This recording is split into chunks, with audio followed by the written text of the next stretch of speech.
मेरे YouTube channel पर आप सभी लोगों का स्वागत है। मैं रंजन सर जहानाबाद फ्रॉम सृजन क्लासेस। दो आपका बुक से रिलेटेड क्वेश्चन दे रहे हैं, इसको कमेंट बॉक्स पर आंसर इसको भेजिएगा।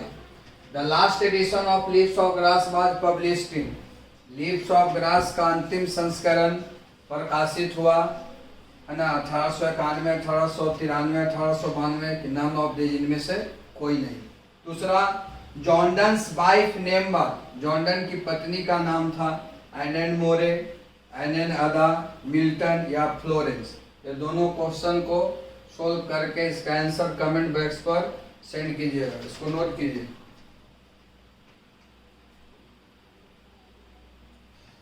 चलिए अब देखिए, हम लोग सबसे इम्पोर्टेंट पढ़ेंगे इंडियन सिविलाइजेशन और कल्चर का। यानी हम लोग को स्टोरी से, प्रोज का मतलब होता है स्टोरी, कहानी। प्रोज से आता है एक्सप्लेन। एक्सप्लेन आता है 4 नंबर का, 8 नंबर का। 4 नंबर के 2 गो रहेगा सोल्व करने के लिए। ऑप्शन में 4 रहेगा, 5 रहेगा, है ना। लेकिन 4 या 5 क्वेश्चन जो भी रहे उसमें से बनाना रहेगा 2 गो के, है ना। प्रत्येक क्वेश्चन 4 नंबर के 2 गो सोल्व करना है। 8 नंबर का आपका इससे क्वेश्चन आएगा। आपको हम ऑफलाइन क्लास में पढ़ाए होंगे, है ना। Sweetest love I do not go, song of my self, poems पढ़ाए होंगे। तो पोएम के देखिएगा, उसमें 2 पंक्ति 3 पंक्ति दिया हुआ रहता था और पंक्ति को हम एक्सप्लेन करते थे, है ना। तो पोएम से भी एक्सप्लेन पूछता है और कहानी से भी एक्सप्लेन पूछता है ना। तो 8 नंबर का आएगा। इंडियन सिविलाइजेशन एंड कल्चर का पहले हम लोग एक्सप्लेन सीखेंगे। यानी इंडियन सिविलाइजेशन कल्चर जो एस्से है, उस एस्से में से, है ना, 2-3 लाइन दिया हुआ रहेगा और वो लाइन का अर्थ क्या हुआ एक्सप्लेन करना है, बतलाना है उसका अर्थ क्या हुआ वो पंक्ति का। वो आएगा आपका 8 नंबर का। बहुत ही इम्पोर्टेंट है क्योंकि 8 मार्क्स का है। ऑप्शन में क्वेश्चन 5-6 रहेगा, है ना। उसमें से 2 गो को सोल्व करना रहेगा। प्रत्येक क्वेश्चन 4 नंबर का रहेगा। तो अभी हम लोग पढ़ रहे हैं इंडियन सिविलाइजेशन कल्चर। तो उसमें से कितना इंपॉर्टेंट क्वेश्चन है, कौन कौन सा एक्सप्लेन इंपॉर्टेंट है, उसको अभी हम बतलाते हैं। इसको हेडिंग में लिखो।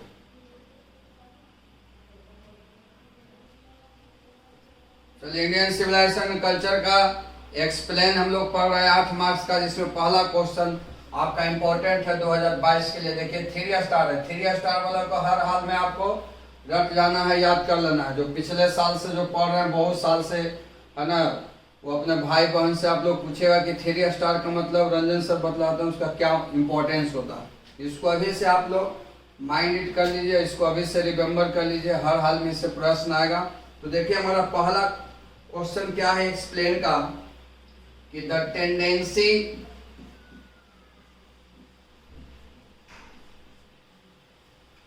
tendency of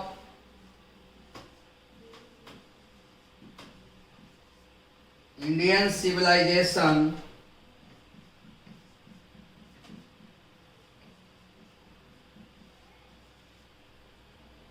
is to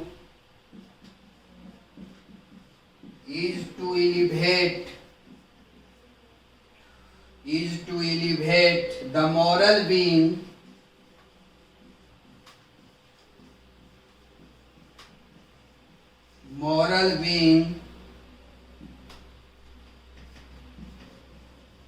that of the western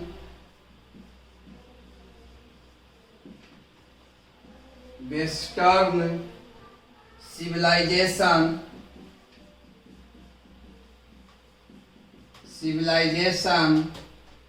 is to propagate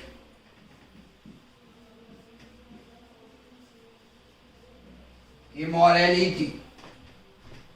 अब इसको हम याद रख लीजिए, इमोरलिटी।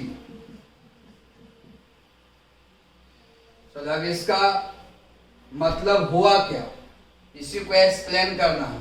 ये जो पंक्ति है ना, इसी के बारे में बतलाना है। तो आपको हम बार बार बतलाए होंगे ऑफलाइन क्लास में कि समरी आपको इस तरह से लिखाया जाता है कि अगर समरी याद रहेगा तो आप एक्सप्लेन भी बना लीजिएगा, शॉर्ट क्वेश्चन भी बना लीजिएगा, है ना, ये सारा प्रॉब्लम, और लॉन्ग क्वेश्चन एक्सप्लेन भी बना लीजिएगा। आपको बार बार ऑफलाइन क्लास में पढ़ाते हो, समझाए होंगे, है ना। ऐसा नहीं है कि हम समरी में कुछ लिखा रहे हैं, एक्सप्लेन में कुछ लिखा रहे हैं, शॉर्ट क्वेश्चन में कुछ लिखा रहे हैं। जो भी ऑफलाइन में पढ़े होंगे तो याद कीजिएगा कि हम बतलाते थे कि अगर समरी याद रहेगा तो लॉन्ग क्वेश्चन भी सोल्व होगा, शॉर्ट क्वेश्चन भी सोल्व होगा, एक्सप्लेन भी सोल्व होगा। इतना आपका समरी में दम रहता है। अब देखिए पंक्ति का मतलब हुआ क्या कि the tendency of Indian civilization is to elevate the moral being. भारतीय सभ्यता का झुकाव, यानी भारतीय सभ्यता है जो नैतिकता को बढ़ावा देता है। That of the Western civilization is to propagate immorality। और पश्चिमी सभ्यता है जो अनैतिकता को बढ़ावा देता है। ये पंक्ति का मतलब हुआ। अब इसका अर्थ लिखना है डिटेल से। तो इसका मतलब ये हुआ, हम पढ़ाए होंगे, बतलाए होंगे कि भारतीय सभ्यता है जो आधारित है नैतिकता पर, ईश्वर में विश्वास करने पर आधारित है। भारतीय सभ्यता हम लोगों को नैतिकता सिखाता है, और जो पश्चिमी सभ्यता है वो अनैतिक है, गॉडलेस है, नास्तिक है, और पश्चिमी सभ्यता हम लोगों को अनैतिकता सिखाता है। ये पंक्ति का मतलब हुआ। ये क्वेश्चन लिखो, क्योंकि इसका क्वेश्चन आंसर इसमें एडजस्ट नहीं होगा। इसको लिखो तब बतलाते हैं।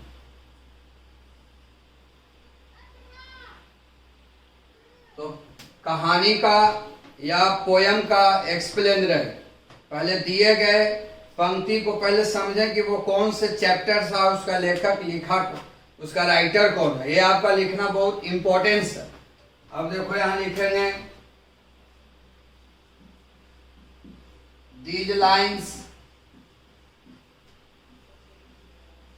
have been taken from Indian civilization and culture।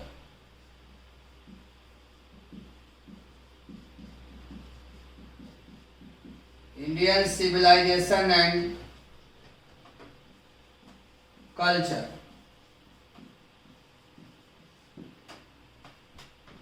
This essay has been written by Mahatma Gandhi।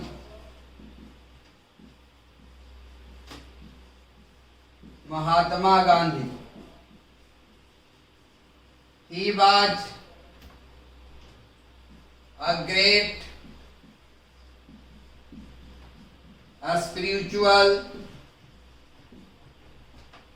spiritual leader। He believed in non-violence।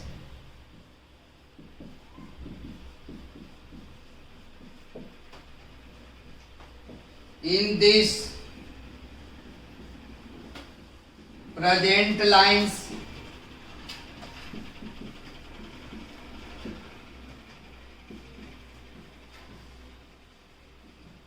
Mahatma Gandhi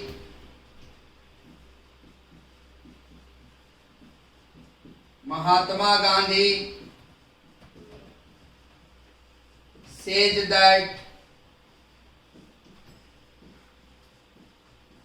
the Indian civilization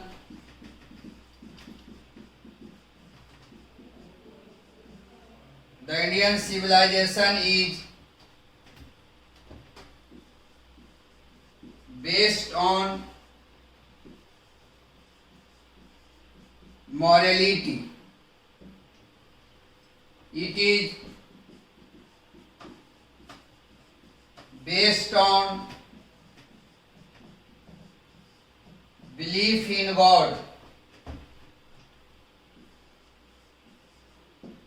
It teaches us भी लिख सकते हैं, या एलिवेट्स भी लिख सकते हैं। Elevates माने बढ़ावा देना। It elevates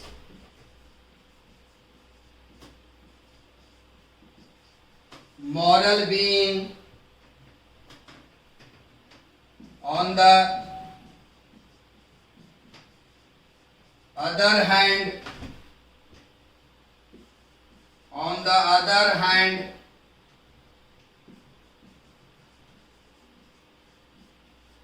the Western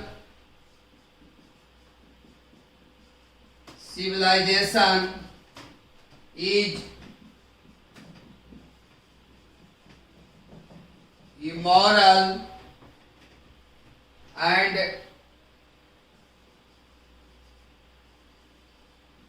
godless,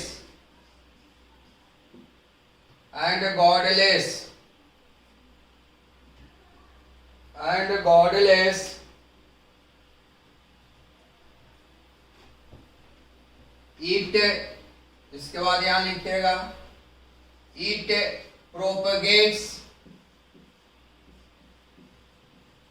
उन्हें बढ़ावा देना, या it teaches us भी लिख सकते हैं, it propagates immorality,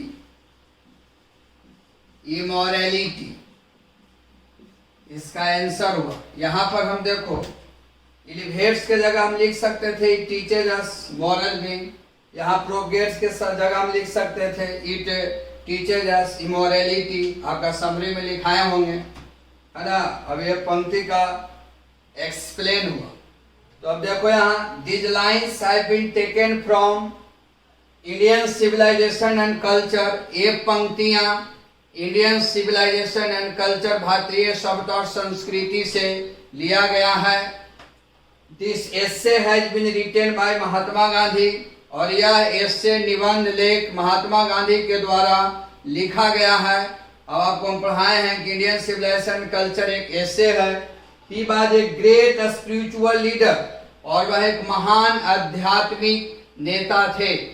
he believed in non violence, और वो अहिंसा में विश्वास करते थे। अब एक चीज समझ लो, याद करने का सही तरीका, जब भी आपको प्रोज से, कहानी से, अगर इंडियन सिविलाइजेशन एंड कल्चर से है ना एक्सप्लेन आएगा, तो इतना बात को आपको लिखना जरूर है ना।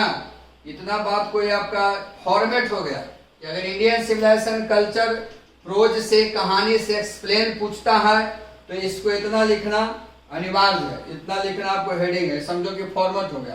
तो ढेर विद्यार्थी है कि यहीं से इसको याद रखेगा, तो ये माइंड में सेट कर लो कि Indian and civilization and culture से आएगा, इतना फॉर्मेट हो गया इंडियन सिविलाइजेशन एंड कल्चर का। पंक्ति अगर एक्सप्लेन करने के लिए पूछेगा तो मुख्य रूप से आपको ये याद करना है ना। इसलिए आपके ये 3-4 लाइन है जिसको याद करना है, तो आपका फॉर्मेट है, फॉर्मेट तैयार है। तो अब देखो यहाँ this lines have been taken from Indian civilisation and culture, ये पंक्तियां भारतीय सभ्यता और संस्कृति से लिया गया है। This essay has been written by Mahatma Gandhi, यह निबंध महात्मा गांधी के द्वारा लिखा गया है। He was a great spiritual leader, वह एक महान आध्यात्मिक नेता थे। He believed in non violence, और वो अहिंसा में विश्वास करते थे। इन दिस प्रेजेंट लाइन्स, इस उपस्थित पंक्ति में महात्मा गांधी सेज दैट, है ना, महात्मा गांधी कहते हैं the Indian civilization is based on morality, भारतीय सभ्यता नैतिकता पर आधारित है। It is based on belief in God, और ईश्वर में विश्वास करने पर आधारित है। इट एलिवेट्स, यह बढ़ावा देता है, या इट टीचेज अस भी लिख सकते हैं। इट एलिवेट्स, यह बढ़ावा देता है मॉरल बीइंग, नैतिकता को। भारतीय सभ्यता, भारतीय कल्चर नैतिकता को बढ़ावा देता है। ऑन द अदर हैंड, वही दूसरी ओर the western civilisation is immoral and godless, और जो पश्चिमी सभ्यता है अनैतिक है और नास्तिक है। गॉडलेस मतलब नास्तिक, ईश्वर में आस्था नहीं रखता। इट प्रोपेगेट्स, और यह बढ़ावा देता है इमोरलिटी, अनैतिकता को, या हम यहाँ लिख सकते हैं इट टीचेज अस इमोरलिटी, यह हमें अनैतिकता सिखाता है। फिर से देख लो, this lines have been taken from Indian civilisation and culture, ये पंक्तियां इंडियन सिविलाइजेशन एंड कल्चर से लिया गया है। This essay has been written by Mahatma Gandhi, और यह निबंध महात्मा गांधी के द्वारा लिखा गया है। He was a great spiritual leader, वह एक महान आध्यात्मिक नेता थे। He believed in non violence, वह अहिंसा में विश्वास करते थे। इन दिस प्रेजेंट लाइन्स, इस उपस्थित पंक्ति में महात्मा गांधी सेज दैट, महात्मा गांधी कहते हैं the Indian civilization is based on morality, भारतीय सभ्यता नैतिकता पर आधारित है। It is based on belief in God, और यह ईश्वर में विश्वास करने पर आधारित है।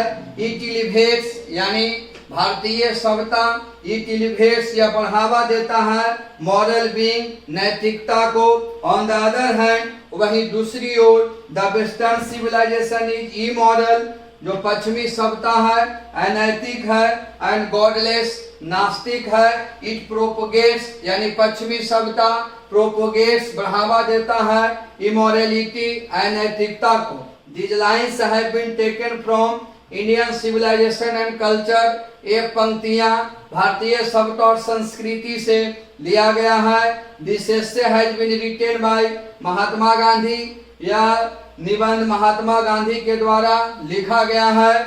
He was a great spiritual leader, वह एक महान आध्यात्मिक नेता थे।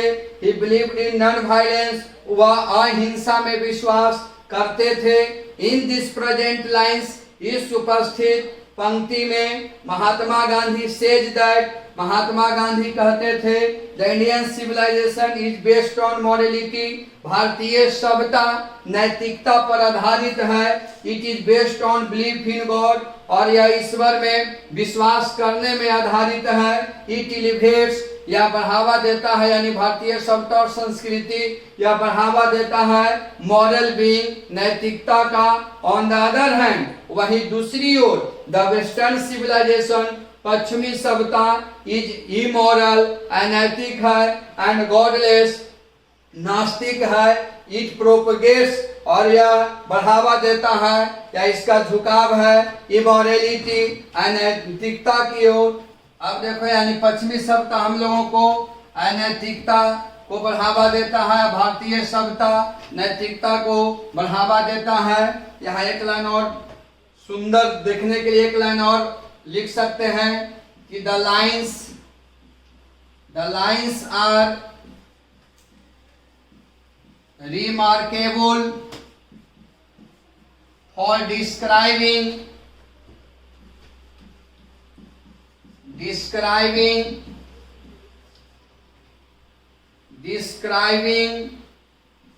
the features of Indian civilization and culture, Indian civilisation and culture, ये आपको रट जाना है। 4 नंबर का आएगा, छूटना नहीं चाहिए। तो भारतीय सभ्यता हम लोगों को नैतिकता सिखाता है, पश्चिमी सभ्यता नैतिकता सिखाता है। द लाइन्स आर रिमार्केबल, यह पंक्ति उल्लेखनीय है।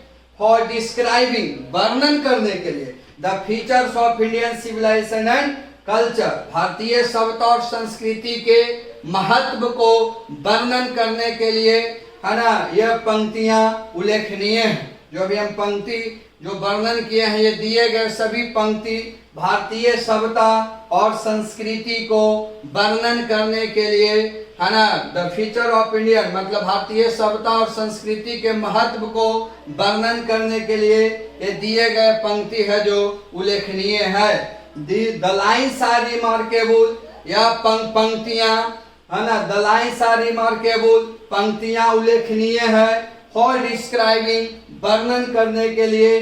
The features of Indian civilisation and culture, भारतीय सभ्यता और संस्कृति के महत्व को वर्णन करने के लिए पंक्तियां उल्लेखनीय हैं, जो भी हम वर्णन किए हैं। एक लाइन लास्ट में भी लिख सकते हैं, यहाँ से पैराग्राफ चेंज करके, यहाँ भी इन दिस प्रेजेंट लाइन से भी पैराग्राफ चेंज था और द लाइन से भी पैराग्राफ चेंज है। इसको नोट करो, इसको दम रट जाना इंपॉर्टेंट है।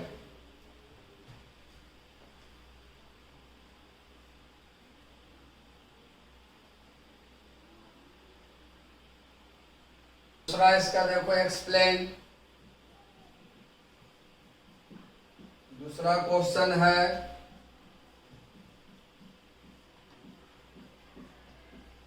they further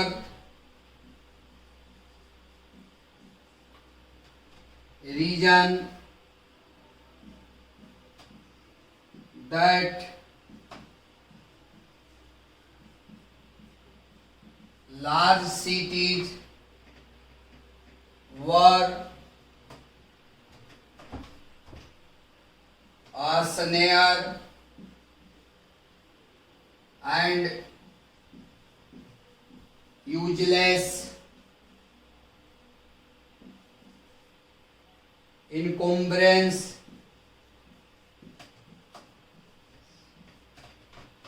and that people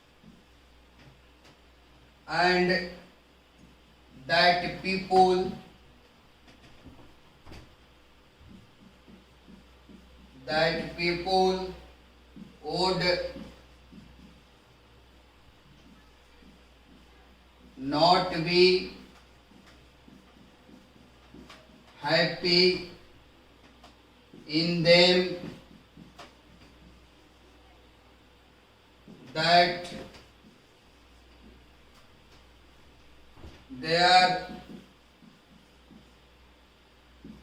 be happy in them, that there would be gangs of thieves। उसके बाद जो भी रहा पंक्ति में। चलो अब देखो यहाँ, अब इसके बाद जो भी डॉट डॉट देते हैं, इसके बाद जो भी रहे पंक्ति में, अब इसका मतलब हुआ क्या? तो कहते हैं the further reason the large cities were a snare and useless encumbrance and that people would not be happy in them, that there would be gangs of thieves। हम आपको ऐसे में पढ़ाए थे कि वे लोग मतलब पूर्वज, हमारे पूर्वज आगे कहते थे, हमारे पूर्वज थे जो बड़े बड़े शहरों के खिलाफ थे, है ना, उसके विरुद्ध थे, क्योंकि बड़े शहर बेकार था। हमारे पूर्वज का कहना था बड़े शहर एक जाल था, बड़े शहर एक ट्रैप था, यूजलेस था, एक बोझ था, क्योंकि वहां में रहने वाले, वहां बड़े शहरों में रहने वाले लोग खुश नहीं रहते थे, क्योंकि बड़े शहर चोरों का, बदमाशों का, ये सब बहुत बड़ा एक गैंग था, है ना। वहां पर शहर, बड़े शहर भरे हुए थे चोरों से, बदमाशों से, पापियों से। ये हमारे पूर्वज का कहने का मतलब था।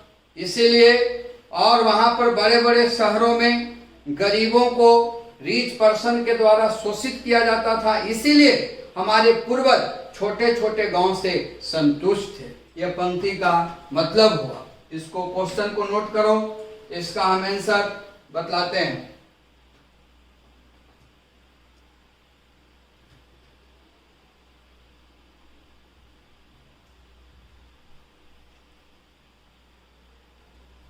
चलो आंसर देखो इसका। दीज लाइन्स, अभी बताया था कि जब भी इंडियन सिविलाइजेशन कल्चर से एक्सप्लेन पूछेगा तो फॉर्मेट को याद रखिएगा। These lines have been taken from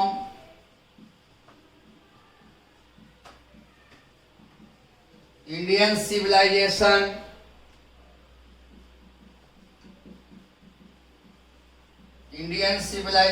and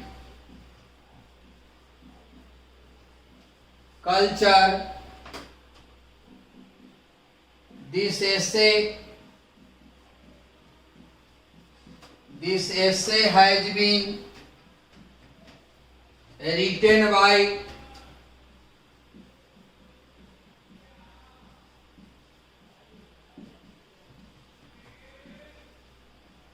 Mahatma Gandhi,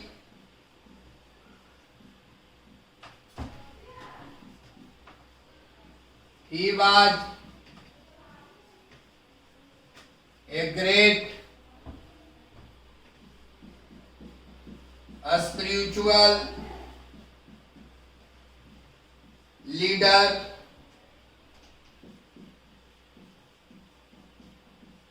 He believed in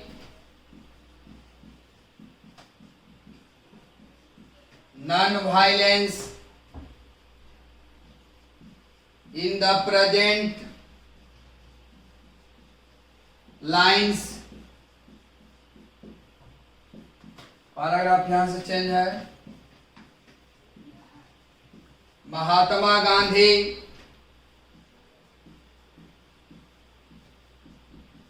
says that our ancestors were dead against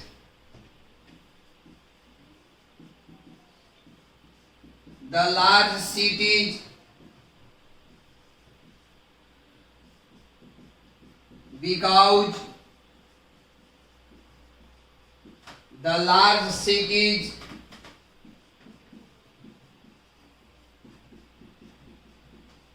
were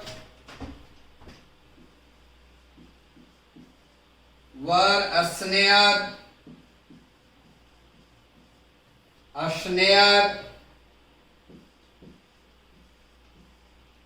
useless, a snare,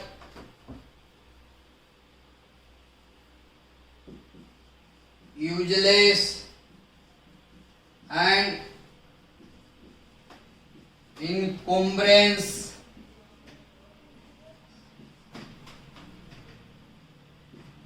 The large cities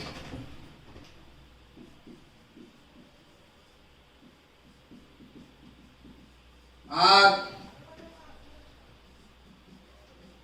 full of thieves, robbers, and sinners.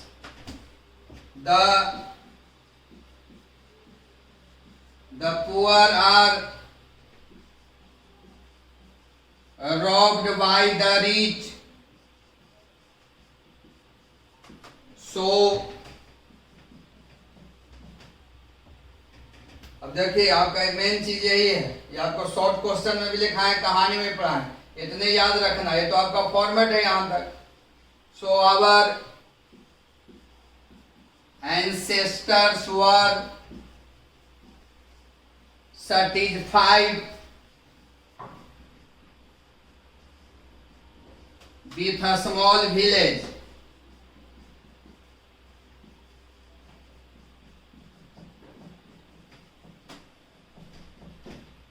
So let us समझ जाओ. These lines have been taken from Indian civilization and culture. ये पंक्तियां भारतीय शब्द और संस्कृति से लिया गया है.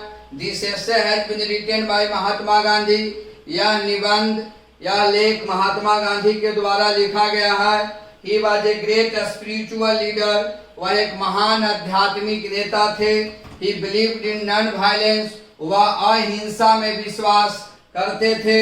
In the present lines, उपस्थित पंक्ति में महात्मा गांधी says that, महात्मा गांधी कहते हैं, our ancestors, हमारे पूर्वज, were dead against, एकदम विरुद्ध थे, खिलाफ थे, the large cities, बड़े बड़े शहरों के, because, क्योंकि the large cities were a snare, useless and encumbrance, क्योंकि बड़े बड़े सिटी एक जाल था, एक ट्रैप था, बेकार था, बोझ था. The large cities are full of thieves, robbers and sinners, क्योंकि हमारे पूर्वज कहते थे कि बड़े बड़े शहर भरे हुए हैं पापियों से, डाकुओं से, चोरों से.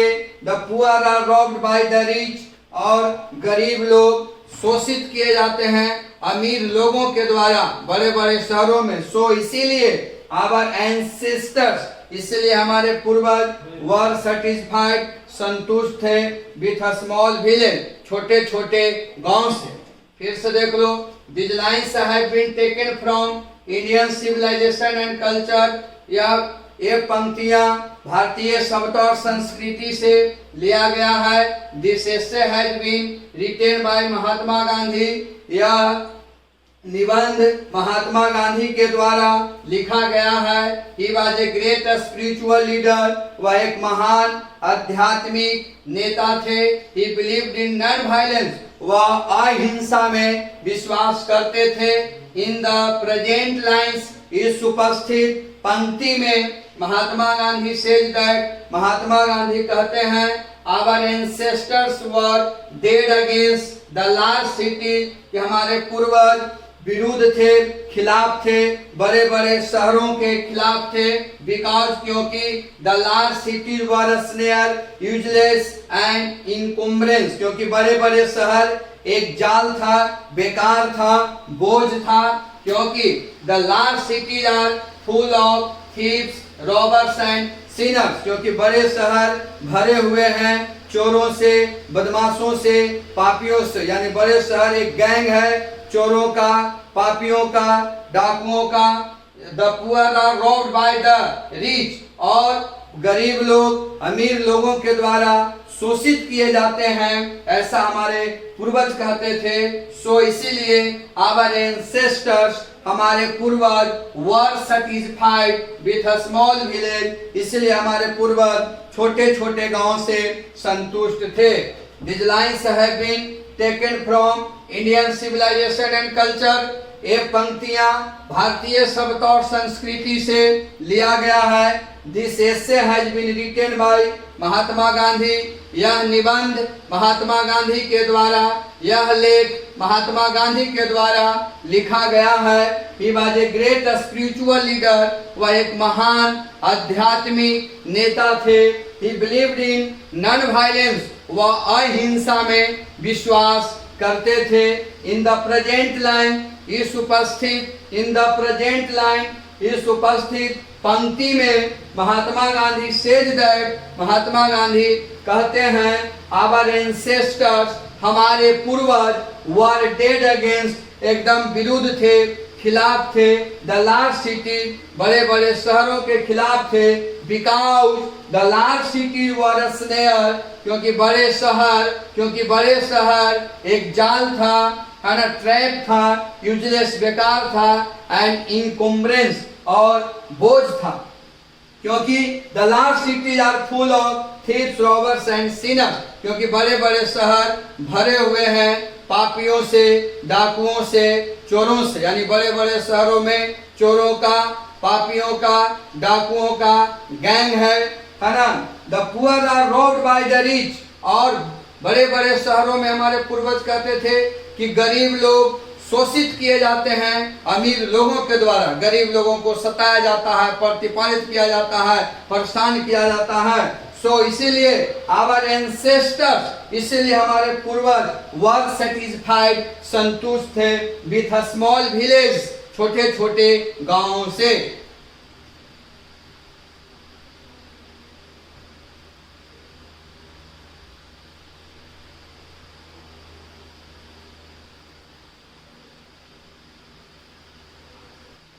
बाकी हम लोग कल पढ़ेंगे। ज़्यादा से ज़्यादा वीडियो को शेयर करना है, चैनल को सब्सक्राइब कीजिए, है ना, लाइक करना है, वीडियो को शेयर करना है, और लोगों को बतलाना है, आपके रिलेटिव हो, जो भी हो, सभी को आपको बतलाना है ना। सभी लोगों को समझाइए, सभी लोगों को पढ़ने के लिए आप लोग प्रेरित कीजिए। अभी घर पर लॉकडाउन है, मेहनत कीजिए। घर पर तो सभी लोग हैं, सभी लोग को मेहनत करना है, आपका टाइम है मेहनत करने का, इसलिए घर पर रहिए, सेफ रहिए, और ज़्यादा से ज़्यादा वीडियो को शेयर करना है, चैनल को सब्सक्राइब करना है, और फ्रॉड लोगों से बच कर रहना है ना। फ्रॉडगिरी आप जहानाबाद में देखे होंगे, है ना, यही हो बहु नकल करने की कोशिश करता है। तो ये आपका सृजन क्लासेस जो है वो रंजन सर का ओरिजिनल सृजन क्लासेस है जहानाबाद, इसलिए बिचौलियों से, है ना, और बिचौलियों से, नकलों से, जो डुप्लीकेट है उससे सावधान रहिए, है ना। सृजन क्लासेस वाई रंजन सर का ओरिजिनल इंस्टीट्यूट है। बाकी आप लोग बेहतरीन तरीका से जानते हैं।